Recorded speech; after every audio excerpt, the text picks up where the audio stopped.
Olá, estamos aqui de volta com mais um vídeo tentando esclarecer um pouquinho dessa vida tão tumultuada que nós estamos vivendo.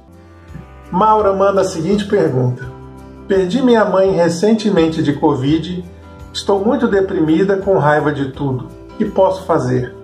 Preciso tomar remédios? Maura, perder alguém que a gente ama é muito difícil. Mesmo que você tenha uma crença, que você tenha uma espiritualidade, essa perda ela é muito dolorosa e isso é normal. A forma como a gente vai reagir a essa perda é que vai depender de cada um de nós. Então, dependendo da sua religião, da sua preparação, da sua crença, a reação é que pode ser diferente. Um luto normal dura em torno de 2 anos. Então, o que você pode fazer? Se você estiver tendo uma reação muito intensa, eu não sei qual, você não descreve aqui o que está acontecendo, talvez seja necessário medicamento sim. Procure uma assistência, um psicólogo, um médico, para que você possa ser avaliada e ver se a reação que você está tendo é uma reação normal de perda ou uma reação exagerada. Mas juntamente com isso você precisa saber que eu acredito que a vida continua. Então a sua mãe que partiu desse mundo, ela está no mundo espiritual, sua mãe continua viva. A saudade permanece. Mas que a gente usa como perda, na verdade, é um afastamento temporário. Porque todos nós vamos nos reunir um dia, não é verdade? E aqueles que se amam, o reencontro é certo. Pode ficar tranquila. A Antônia Silva diz o seguinte: meu filho de 17 anos faleceu num acidente em 2018. Gostaria de saber como ele está. Então a gente vê já que a Antônia acredita no mundo espiritual, acredita que a vida continua, e ela quer saber como está o filho nessa situação. 17 anos, é jovem. Provavelmente seu filho não estava preparado para a travessia. Ele morreu de um acidente, morreu de uma forma súbita, não é verdade? Mas já tem 4 anos. Então o que eu posso te dizer é o seguinte: dentro da doutrina espírita nós aprendemos que o espírito às vezes ele desencarna jovem, mas é o momento dele desencarnar. Então, se o seu filho não deu causa a esse acidente, se ele é uma vítima desse acidente que você não descreve qual é, seu filho provavelmente já está amparado, já foi recolhido, já foi tratado e já deve estar prosseguindo a vida espiritual. Se ele está envolvido em alguma das coisas desse acidente, se ele não está muito preparado, se ele estava muito perturbado, é possível que ele ainda esteja em tratamento. Então, Deus é amor, é justiça e bondade. Todos os espíritos são amparados. Então fique tranquila, reze pelo seu filho, emita vibrações de amor, de gratidão pelo tempo que ele teve na Terra com você, e assim ele vai poder receber assistência e vai poder te visitar também em sonho, né? Paulo diz o seguinte: não acredito na vida após a morte, apesar de achar a ideia interessante. Fiz um trato com meu pai que quem morresse primeiro voltaria para avisar. Fazem 15 anos e até hoje ele não deu sinal nenhum. Então é interessante, né, Paulo? Porque a pessoa fala assim, quem morrer primeiro vem dar a notícia o outro, né? Hoje a gente nem vê o pessoal falar isso, mas no passado tinha essa combinação. Não dá para fazer esse trato, Paulo, porque a gente não sabe quanto tempo a gente vai demorar para se comunicar com a família, se a gente vai ter permissão ou se a família vai perceber a nossa comunicação, porque às vezes eles vêm em sonho, vêm nos visitar, mas a família não percebe a comunicação. Às vezes não é interessante a comunicação, às vezes a família precisa aprender a viver e ter sua independência. Então, o fato do seu pai não ter comunicado com você não prova que não existe um mundo espiritual, nem que não existe a vida após a morte. Prova que você ainda não conseguiu comunicação com seu pai. E se realmente você deseja isso, faça por merecer, estude a respeito de como se comunicar de uma forma correta, emita vibrações que um dia essa comunicação com certeza vai acontecer. Luiz, o que acontece com uma pessoa que morre num acidente com arma de fogo? Olha, Luiz, você só fala isso. Então, eu não sei aqui se essa pessoa foi vítima de arma de fogo ou se ela usou a arma de fogo em si mesma. Aí varia o que acontece com a pessoa. Mas, em geral, toda pessoa que morre de acidente, que morre de uma causa súbita, que não estava preparado, e morre de repente, como o pessoal fala, essa pessoa fica num estado de perturbação logo após a morte. Às vezes nem percebe que morreu. Às vezes essa pessoa fica num estado de pesadelo, meio dormindo, meio acordado. Às vezes essa pessoa lembra de algumas cenas. E isso dura um tempo, variando com pessoa para pessoa.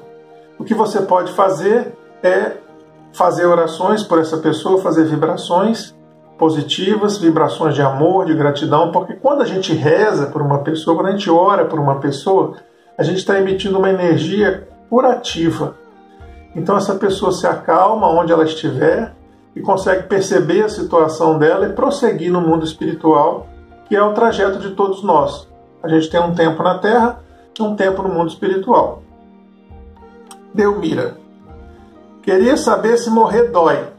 Tenho medo de morrer e de sofrer. Eu também tenho medo de sofrer, de morrer não, mas de sofrer eu tenho medo. Faz uma semana que descobri que tenho câncer. Então, primeiramente, Delmira, o que eu quero te dizer como médico é que muitos cânceres têm cura. O fato de você ter câncer não significa que você vai morrer de câncer. Morrer todos nós vamos, né? Um dia. Então, você quer saber se a morte é dolorosa. Se a pessoa está preparada, se a pessoa não dá causa, normalmente ela não é dolorosa. Para muitas pessoas é como dormir e acordar no mundo espiritual. A pessoa vai tendo um desligamento progressivo e vai se desconectando. Então, às vezes, o corpo sofre, mas o espírito não sofre. Há uma separação protetiva. Então, se você é uma pessoa espiritualizada, se prepare, trate a sua doença. Às vezes você vai ficar curada. Muitas pessoas são curadas. Quando você foi descoberto tem uma semana, está muito no começo, né? Então, siga as orientações médicas, faça o seu tratamento, que você vai estar preparada para quando chegar o seu momento, você ter o desenlace da forma mais suave possível. Suzana: o que posso fazer para salvar as almas dos parentes que morreram? Rezar missa adianta? Como salvar a alma deles? Olha, Suzana, dentro da doutrina espírita nós acreditamos no poder da oração e da vibração, sim. Mas não de um ritual específico, é a vibração que faz a diferença. Então, e a gente também, salvar é uma palavra forte. Ajudar é a melhor palavra nesse sentido. Então, Suzana, o que você pode fazer é orar por essas pessoas. Toda vez que você lembrar dessas pessoas, você entra em vibração, reza por elas, peça que elas sejam auxiliadas, peça que ela tenha condição de reconhecer onde está, de prosseguir no mundo espiritual, avisa que você está bem, que você está prosseguindo a sua vida, que você não chame essas pessoas que faleceram, deixe essas pessoas prosseguirem a vida espiritual e o aprendizado espiritual delas. Então, sempre que você se lembrar, transforma aquela lágrima de dor em lágrima de saudade, de gratidão e vibre positivamente por essas pessoas, porque a melhor forma de honrar aqueles que foram é a gente ser feliz e a gente poder vibrar por eles e homenagear a vida por aquela presença maravilhosa que essas pessoas tiveram esse tempo que ficaram conosco, não é verdade? E finalmente a Ricarda. Jesus morreu para nos salvar. Mais uma vez, salvação aqui.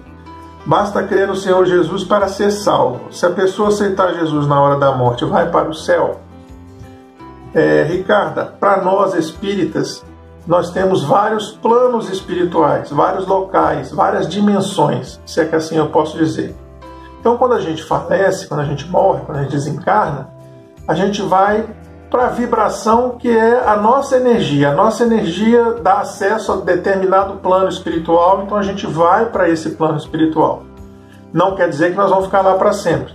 À medida que a nossa energia vai mudando, que a gente vai se depurando, que a gente vai se aperfeiçoando, a gente vai tendo acesso a planos superiores, a planos mais elevados, a espíritos mais elevados, a mundos mais felizes, mundos mais perfeitos, e assim a gente vai prosseguindo uma evolução espiritual.